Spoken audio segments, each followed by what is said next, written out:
Jethro figures about 6 days, hard driving.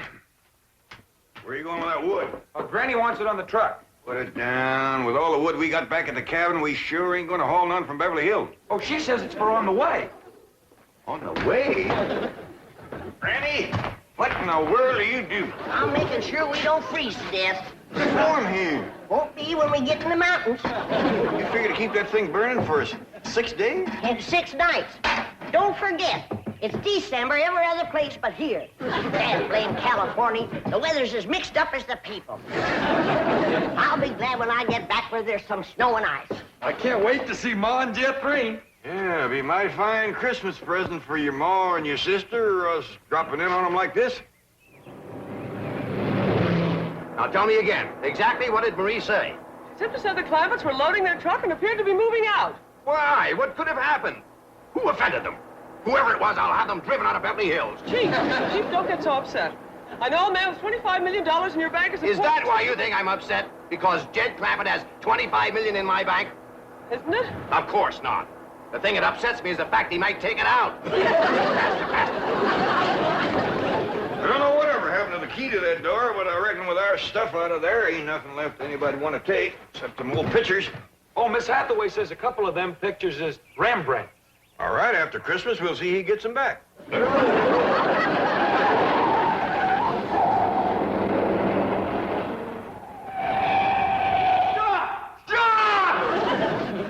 are you going?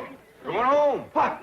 Oh, please, you can't go away and leave me like this. All right, climb on. I reckon we got room for you. Oh, my heavens, we caught you before you left. Granny, is there room for 2 back there? Yeah, if you want to squat next to the stove. No, we don't want to go with you. We want you to stay here. We'll be back after Christmas. Well, Mr. Clampett, if you want to go home for Christmas, let me make the arrangements. I'll have you there tonight. Tonight? Plane back home? Yes, and you'll arrive in style, too. Well, Miss Hathaway, I think Granny and Ellie Mae should have mink coats for the trip, don't you? Of course. Well, let's go take care of it, and the reservations, too. Mr. Clampett, you start unloading the truck and leave everything to us. You'll be home in 5 or 6 hours on the jet. What's a jet, Pa? I don't know, bus or jitney, I reckon. Get us here tonight? You heard what he said. Well, that will be a surprise to Pearl. Uncle Jed, it took us 6 days to get out of here. How are we going to get back home in 5 or 6 hours? That bus driver must know a doozy of a shortcut.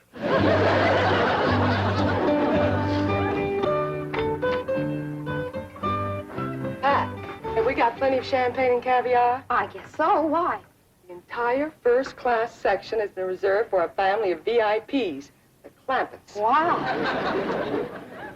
Young ladies, I presume you've been advised of special arrangements for the Clampett family? Oh, yes, indeed. Certainly have. Here they come now. Oh, get a load of those minks. Granny, Ellie Mae, right this way. I'm sure you'll be quite comfortable in the lounge. This way. Uh-oh. How did they get past the gate? Let's get them out of here before the Clampetts see them. I'm afraid you're in the wrong section. May I see your tickets, please?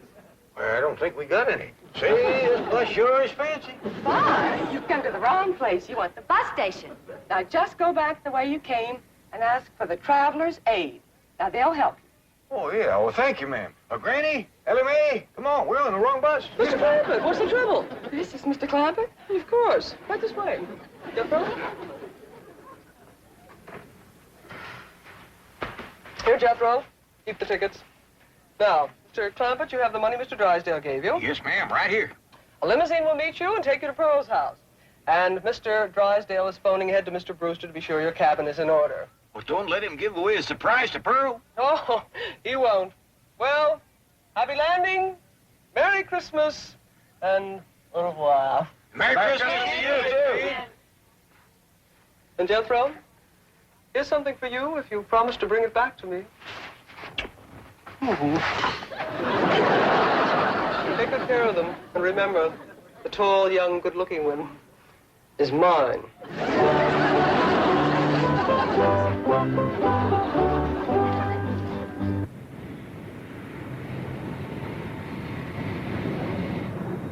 Now fasten your belt.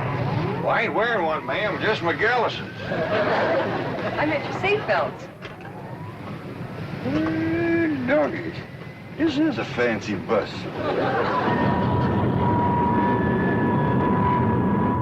Looks like the bus is commencing to pull out. Now we'll see if this bus driver knows an all-fired fancy shortcut. That's you and me watch the road so we can remember it. Okay, Jethro.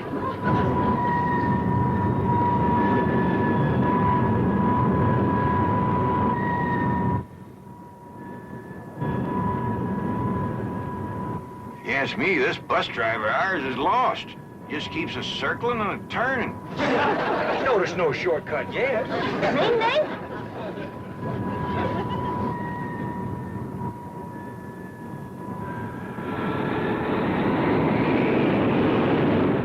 Listen to him erasing that engine.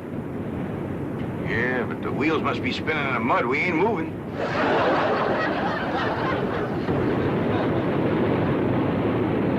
He got her out of the mud. Yeah, we're moving now. Look at it split, too.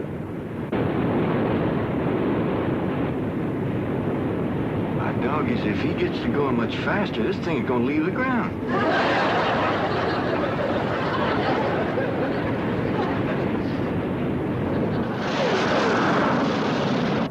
Don't look now, but it is leaving the ground. Jethro, you better get up there and tell that bus driver to slow down. Ain't got time for that. Let's get off of this thing before it gets any higher. Now, wasn't that a smooth takeoff? You may unfasten your seatbelts anytime you like. Would you folks like some champagne caviar? Or would you prefer a nice hot meal? We have steak, chicken, fish, anything you like. Oh, no thanks. We had a mess of grits and jowls before we left home. Perhaps you'd like to relax then. Take a little nap. There. Whoop. Doggies, Granny, ain't that something? It's good for my rheumatiz. Now, if there's anything else that we can do to make your trip more comfortable, just press the little button. And we'll be right here. And girls ain't a bit scared. Sure is friendly, too. Often to share their food with us. Still want me to go up and talk to the bus driver, Uncle Jed? I reckon not, Jethro. Don't nobody else seem skittish, and we don't want folks to think this is our first bus ride.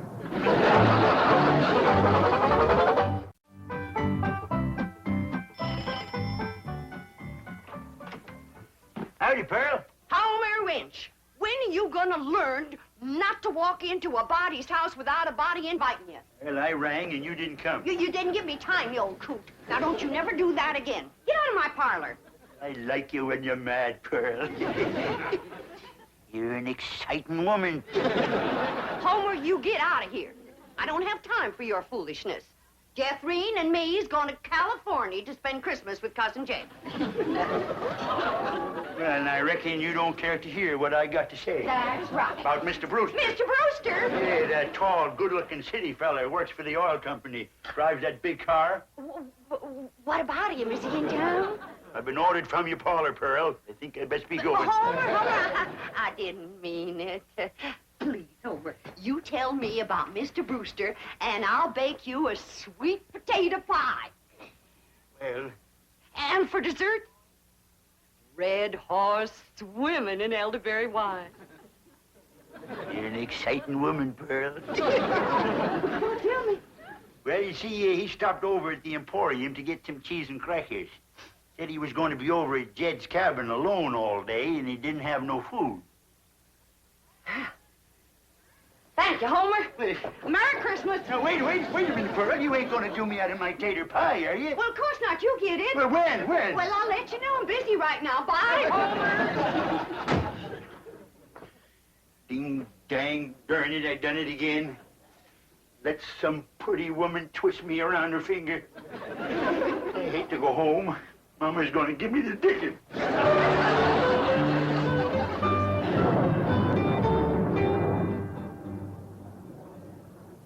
Jed, Hey, Granny. I just had a terrible thought. What's that? Suppose we get to Pearl's house and she ain't there. Where would she be? Out chasing that Brewster fella, that's where. Ah, she ain't likely to catch him in her horse and buggy. Whoa, Bessie.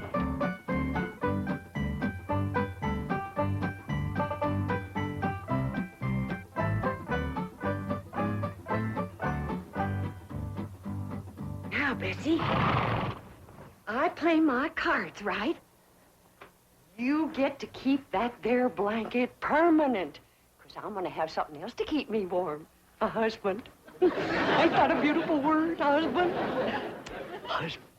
And what's more, I'll be riding in that big, fancy automobile. So you can retire to pasture with that good-looking racehorse from Hot Springs. Well, I thought I heard a horse. Mrs. Bodine. Won't you come in? Well, thank you. It's mighty cold today, ain't Yes, it? it is. Well, it's nice to see you again. I'm sorry it's so cold in here. Didn't bother to build a fire in the fireplace, and I'm afraid that kerosene stove doesn't put out much heat. Well, I can't stay but a minute. I just came by to give you this and say Merry Christmas. Thank you. Oh, you shouldn't have. Oh, it's just something that I made myself. Oh, that's nice. Land to mercy. Look at this place. Why, you men just can't manage alone, can you? It takes a woman. Oh, please don't bother. I won't be here. You see, I'm going home to Tulsa for the holidays. I won't go no trouble. I'll just throw together a little snack, and while you're eating, I'll tidy up a bit.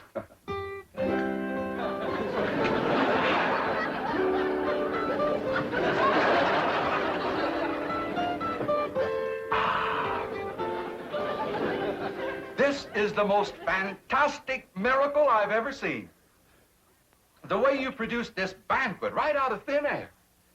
Ham, fried chicken, roast pork, and this delicious sweet potato pie. That's my own special recipe. Here, wash you down with some red horse and elderberry juice. Mm-hmm. Oh, that is sensational juice. But, Mrs. Bodine, I just can't eat another bite. What, Mrs. Bodine, what have you done to this cabin? Oh, do you see a difference? And where did you get those curtains? I just run them up while you was eating. Really, you are a remarkable woman. You cook, sew, you're a wonderful housekeeper. And I love it. It ain't work to me at all. It's pure enjoyment. Mrs. Bodine, I know that this must seem awfully sudden to you, and I know you have lots of ties, lots of activities here in the hills, but I was wondering, do you think you could possibly be happy living in a city like Tulsa? Tulsa? That's where you live, ain't it? Yes, I have a very nice home there, but frankly, it needs you, and I think Mother will agree. You want me to meet your mother? Well, actually, it isn't necessary, and I know Mother will approve my choice. You don't have to give me your answer immediately. You just think it over. Yes, that's my answer. Yes. But we haven't even discussed money. I'll give you every cent I make. Mrs. Bodine, as my housekeeper, I will be paying you. Housekeeper. That would carry for Mother. Oh, incidentally, Mother's just going to love this elderberry juice. What's the matter? Do something? You shorted.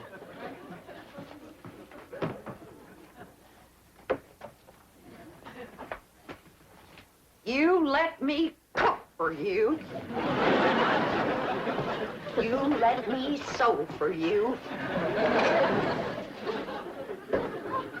Hand me the ham. You let me house clean for you. Now then, I don't know what it takes to get engaged in Tulsa, but in these here hills, you've done enough to get yourself promised, hitched, and honeymooned. Really, Mrs. Bodine, I didn't mean to. I'm going to Beverly Hills to spend Christmas with my cousin Jed. And when I tell him what you done, he ain't gonna take kindly to it. What, Mrs. Bodine? I give you my word that You give me my hand-knit socks. Your feet can't get no colder than they are right now.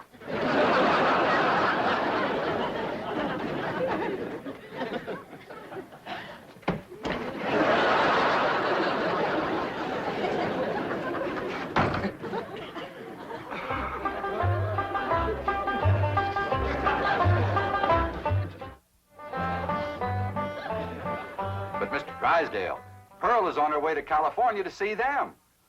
Well, can you catch her in time? Oh, I think so. She's driving a horse and buggy. I'll tell her family's on the way. No, this is a surprise. Well, then what'll I say? But say anything to keep her there until the Clampetts arrive. Now get over to Pearl's. Oh, no, she might misconstrue. You see, I have a very delicate situation here. Yes, you certainly have. And if you spoil Jed Clampett's Christmas surprise, he'll cut off your oil. But Pearl might think I want to marry. Merry Christmas to you, too. Bye. Hello? Hello? Oh, boy. Here's the sweet potato pie and red horse, I promise. Hey, there's a piece of this pie missing. And a gulp or two of these red haws. Who got it, Pearl? None of your business. Now get along. Jethrine and me's leaving for California. Yeah, I want a whole pie just like I was promised. Now you get out of here before I throw you out of here. Men is all alike. Gimme, gimme, gimme. You're an exciting woman, Pearl. Don't you even speak to me. There ain't a man alive worth the powder it'd take to blow him to you nowhere. There's just a bunch of low-down, no-good Mr. Brewster! Mrs. Bodine, I hope you're not angry at me any longer. Angry at you? Why, don't be ridiculous. Oh, here, have some more sweet potato pie and some red horse. Oh, this is a rascal been trying to steal my woman and my pie. I'm going to give you such a Oh, I think I throwed my dang knee out. And I'm gonna throw out the rest of you.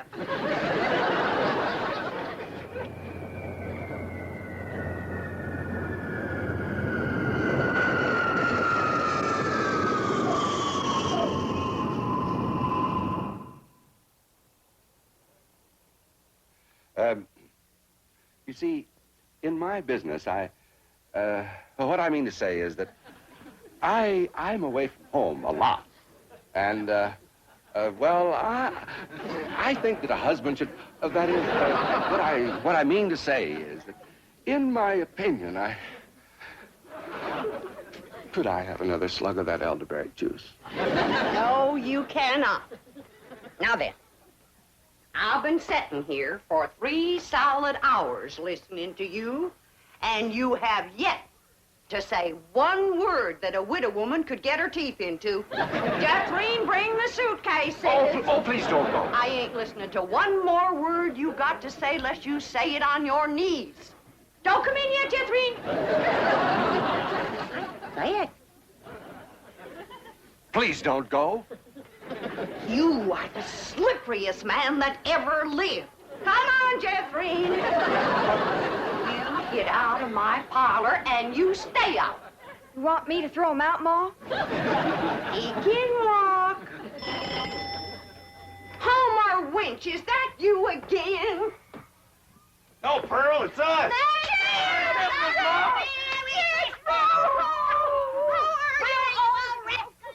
Merry Christmas, Jethrine. Uncle Jed. Why, you have grown. Mr. Brewster, what are you doing? Mr. Clampett, if you'd been just 1 second later, I'd have been engaged to your cousin Pearl. Go back out, everybody. Please, Mr. Jingle bells, jingle all the way. Oh, what fun it is to ride in a one-horse open sleigh. Dashing through the snow in a one-horse open sleigh. O'er the fields we go, laughing all the way. Bells on bobtails ring, making spirits bright. What fun it is to You're ride. nothing but a two-timer, Homer Winch. Pearl told me about you sparking her, you old rascal, you. You're exciting when you're mad, Granny. Hey, how about going for a little sleigh ride with me? You promise to behave? Sure I do. Well, we might as well stay here and sing. Wish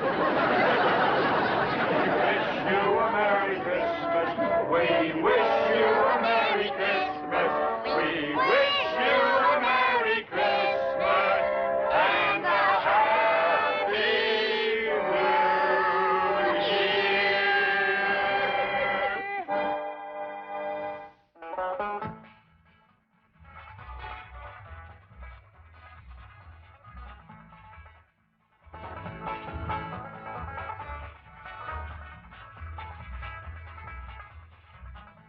Well, now it's time to say goodbye to Jed and all his kin. They would like to thank you folks for kindly dropping in. You're all invited back next week to this locality to have a heaping helping of their hospitality. Hillbilly, that is. Set a spell. Take your shoes off. You all come back now. Here?